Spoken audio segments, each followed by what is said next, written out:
Hello बच्चों। तो लिखते हैं एक और नई डिक्टेशन जो कि 10 मिनट की है और जिसे लिखने वाले हैं हम 80 शब्द प्रति मिनट की गति से। Ready, start.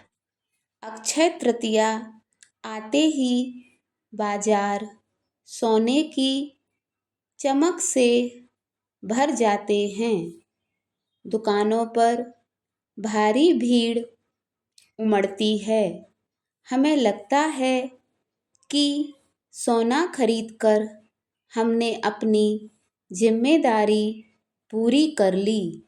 हर साल हम सोना खरीदते हैं, उसे तिजोरी में रख देते हैं और खुश हो जाते हैं। पर क्या सच में असली पूंजी वही है जो तालों में बंद रहे? क्या भौतिक वस्तुओं का संचय ही हमारी प्रगति का एकमात्र पैमाना है?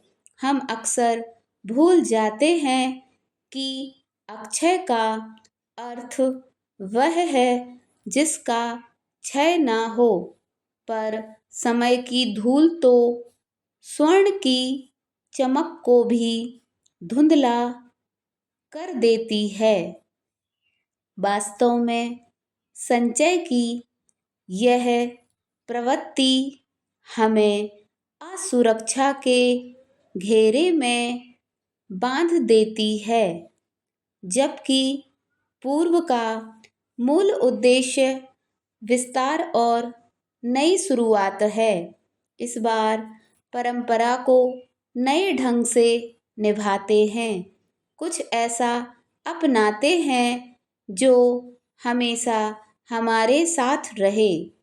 एक नया हुनर सीखना, अपनी कला को निखारना या भविष्य के लिए सही निवेश करना क्या सोने से कम कीमती है?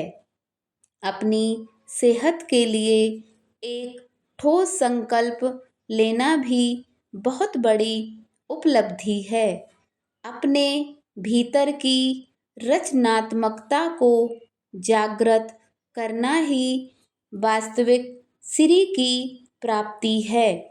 ज्ञान और कौशल का जो कोष हम आज निर्मित करेंगे, वह विपत्ति के समय भौतिक संपदा से कहीं अधिक संबल प्रदान करेगा।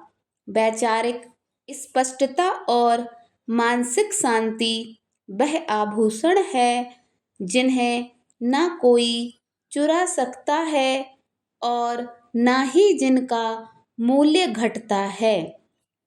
पैरा, सोना अपनी जगह कीमती है, पर असली ताकत वह है जो आपको भीतर से मजबूत बनाए। हमारे अच्छे काम और सही फैसले ही हमारा असली भविष्य तय करते हैं। अक्षय तृतीया जैसे पवित्र पर्व का अर्थ केवल दिखावा नहीं, बल्कि अपने जीवन को बेहतर बनाना है। यह दिन याद दिलाता है कि असली चमक धातु में नहीं, हमारे सही निर्णयों में होती है।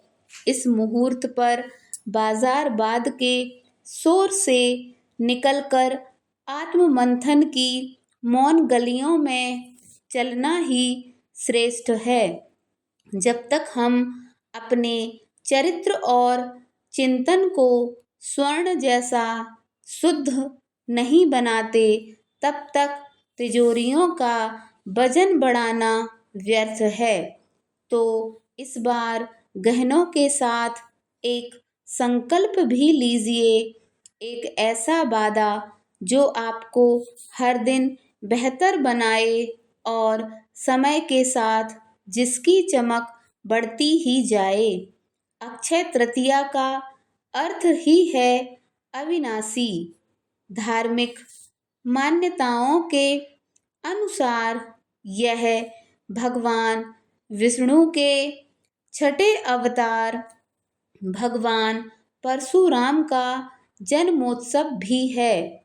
परशुराम केवल शस्त्र के योद्धा नहीं थे, वे अपार ज्ञान, कठोर अनुशासन और आत्मसंयम के जीवंत प्रतीक थे। उनका जीवन हमें सिखाता है कि आत्म विकास के लिए किए गए प्रयास कभी निष्फल नहीं होते।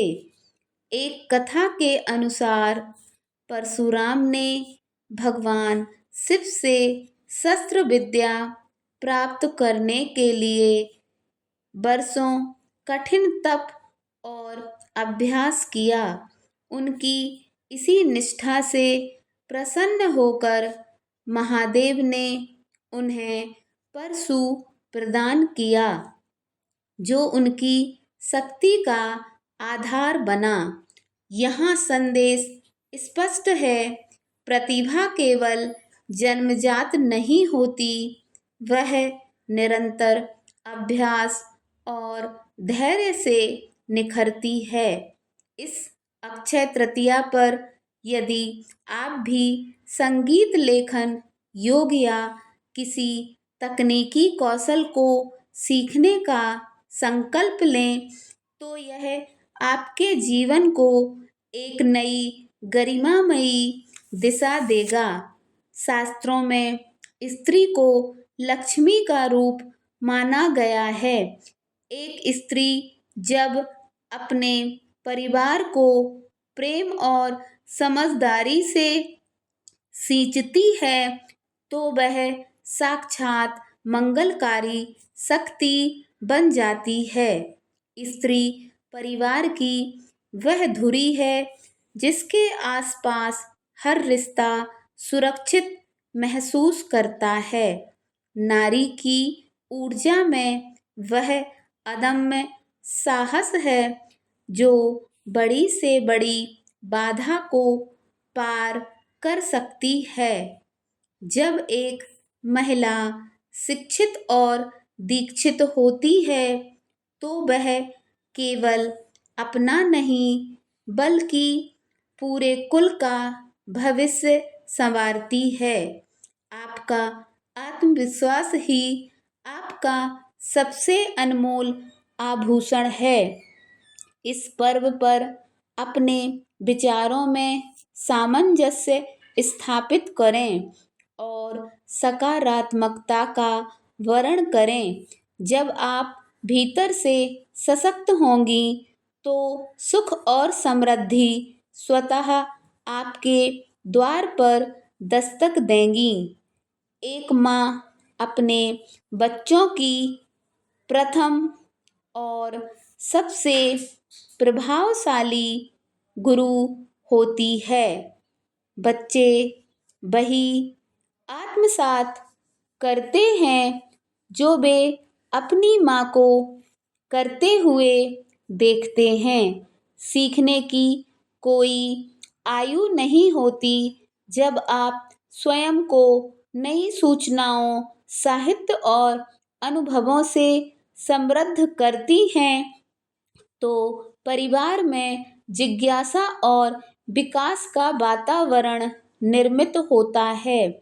सच्ची शिक्षा केवल पाठशाला तक सीमित नहीं रहती, बल्कि वह संस्कारों के माध्यम से पीढ़ी दर पीढ़ी आगे बढ़ती है। यदि माता का मन जिज्ञासा से भरा हो, तो घर का हर कोना एक जीवित पुस्तकालय बन जाता है। आपकी रुचि और आपका अध्ययन ही बच्चों के भीतर प्रश्न पूछने और सत्य को खोजने की शक्ति पैदा करता है।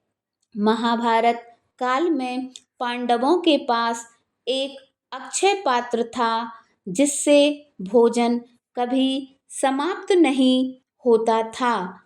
आज के युग में आपको स्वयं को ज्ञान का वह अक्षय पात्र बनाना है, जिससे प्रेरणा और मार्गदर्शन की धारा कभी भी कम ना हो।